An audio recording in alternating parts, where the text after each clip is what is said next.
అదేంటి medieval ages attitude చూసి భయపడి పారిపోయి జరాలు తెచ్చుకొని ఇంకా మళ్ళీ ఆంధ్రప్రదేశ్ రావాలంటే భయపడిపోతున్నారు. ఉన్నోళ్ళే పారిపోయారు ఈ రాష్ట్రం నుంచి.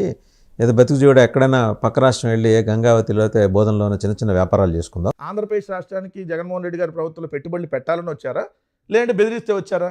మరి చంద్రబాబు నాయుడు గారు ఇప్పుడు ప్రపంచ మేధావి కదా సార్, ఆయన చూసి ఆయన ఫేస్ వాల్యూ చూసి వచ్చేస్తారని చెబుతున్నారు కదా. మరి ఎందుకు ఒక్క ఎంఓయూ కుదుర్చుకోలేదు దావోస్లో? ఒక్క ఎంఓయూ ఎందుకు కుదరచులా? ఇప్పుడు కూడా చంద్రబాబు నాయుడు గారు ఏమంటాడు, ఈ రాష్ట్రానికి పారిశ్రామికవేత్తలు రావాలంటే రావట్లేదు అంటాడు. చంద్రబాబు నాయుడు చూసి రావట్లేదని దానికి అర్థం. మరి చంద్రబాబు నాయుడు గారు ముఖ్యమంత్రి ఉంటే జగన్మోహన్ రెడ్డి మళ్ళీ వస్తాడేమోనని భయం వల్ల రావట్లేదని చంద్రబాబు నాయుడు గారు కానీ బీజేపీ కానీ జనసేన కానీ అంటున్నారు. అంటే వాళ్ళే ఒప్పుకుంటున్నారు జగన్మోహన్ రెడ్డి గారు మళ్ళీ అధికారంలోకి వస్తారని. ఇండైరెక్ట్గా ఒప్పుకున్నట్టే కదా సార్. ఏ పారిశ్రామికవేత్త అయినా ఎవరున్నారు, రేపు పొద్దున ఎవరన్నా మారతారా, మారితే మన ఏం ఆలోచించారు సార్. వాళ్ళకి పారిశ్రామిక విధానం ఎట్లా ఉంది, ఇక్కడ ఇచ్చేటటువంటి బెనిఫిట్స్ ఎలా ఉన్నాయి, దాన్ని చూసి మనం ఇక్కడ పెడితే ప్రశాంతమైన వాతావరణం ఉంటుందా లేదా అని చూస్తారు. ఈరోజు చూస్తే నడి రోడ్డు మీద హత్యలు చేస్తున్నారు. ఏదో స్కూల్కి వెళ్తే పిల్లలు తిరిగి వస్తారని గ్యారంటీ లేదు. ఇక్కడ కూటమిలో ఉన్నటువంటి అంతకుముందు ప్రభుత్వానికి ఈ ప్రభుత్వానికి తేడా కంపేర్ చేస్తే ఇప్పుడు 3 పార్టీలు వాళ్ళ ఇష్టానురీతిగా ఎవరికాళ్ళకి దోచేసేటువంటి కార్యక్రమం జరుగుతుంది. అంతకుముందు జగన్మోహన్ రెడ్డి గారు ఎక్కడ నాయకులకి ఎక్కడ అవకాశం ఇవ్వాల. సో మీకు అది తెలుసు, ఎందుకంటే జగన్మోహన్ రెడ్డి గారు ఇట్లాంటి చేయనీయలేదు. సో ఎవరైనా నాయకులు బెదిరించినా ఖచ్చితంగా వాళ్ళ మీద యాక్షన్ తీసుకున్న సందర్భాలను ఇప్పుడు అట్లా లేదు.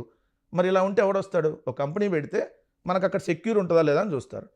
అక్కడ ఉన్న ఎమ్మెల్యేకి లంచం ఇవ్వాలి, మంత్రికి లంచం ఇవ్వాలి, అక్కడ ఉన్నటువంటి 3 పార్టీల కూటమిలకు లంచాలు ఇవ్వాలంటే ఎవడొస్తాడు పెట్టుబడి పెట్టడానికి? అందుకనే రావట్లా.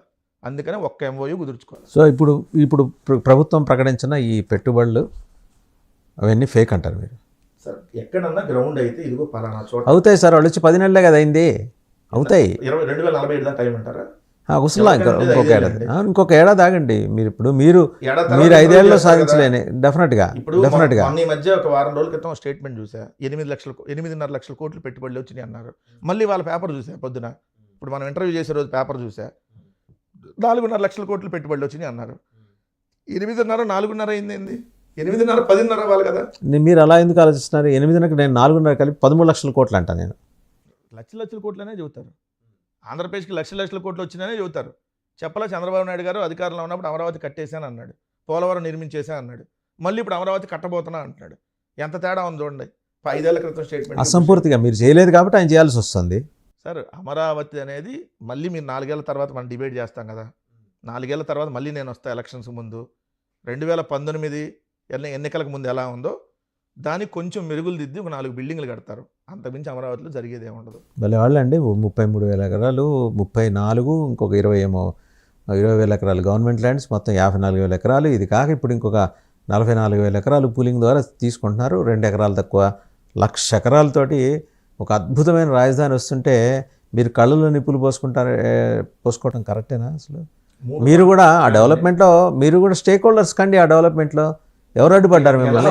అవకాశం ఉంటుంది అసలు స్టేక్ హోల్డర్స్ అవటానికి. అసలు అమరావతి రాజధానిలో స్టేక్ హోల్డర్స్ అవటానికి ఆంధ్రప్రదేశ్ రాష్ట్ర ప్రజలకి హక్కు లేదు. హక్కు ఉండకుండా చేశారు వాళ్ళు. ఎందుకు? కేవలం 29 గ్రామాలు 34,000 ఎకరాలు.